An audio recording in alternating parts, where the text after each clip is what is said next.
Entitled Neighbor Threatened Me with Police. My entitled neighbor, that you can read about in my post history, is obsessed with me. It seemed like things were calming down. I have a doorbell camera, and she wasn't knocking on my door as much. She seemed to be running out of steam. Last night my son and I went to a party at a friend's house. Several children were there, and the hosts offered a sleepover for any kid who wanted to spend the night. Once all the kids were asleep, us adults enjoyed the adult beverages. I left my son and my car at my friend's house, to pick up in the morning, which I did. I then walked home.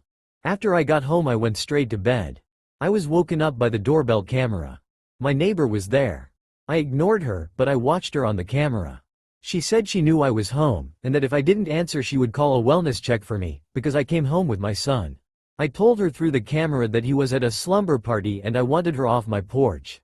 She asked why he was at a slumber party on a Monday night. I said it was none of her business and to get off my porch.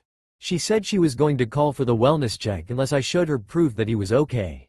I walked out the back door and towards her house. She saw me when I was almost there and came running after me. I knocked on her door. She reached her front door right before her husband opened the door and demanded I leave. The irony. Her husband answered the door and asked what was going on. I told him what his wife did and threatened to do. He yelled and cursed at her, asking her what was wrong with her and telling her to get in the house. She told him not to lower his voice, saying the neighbors would hear.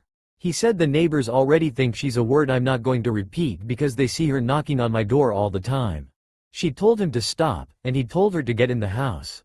She went inside. He apologized to me and said she isn't going to knock on my door again. I felt uncomfortable because of the yelling and cursing, and I was also still tipsy. So I said okay and went home. So far, no knocks. We'll see what happens.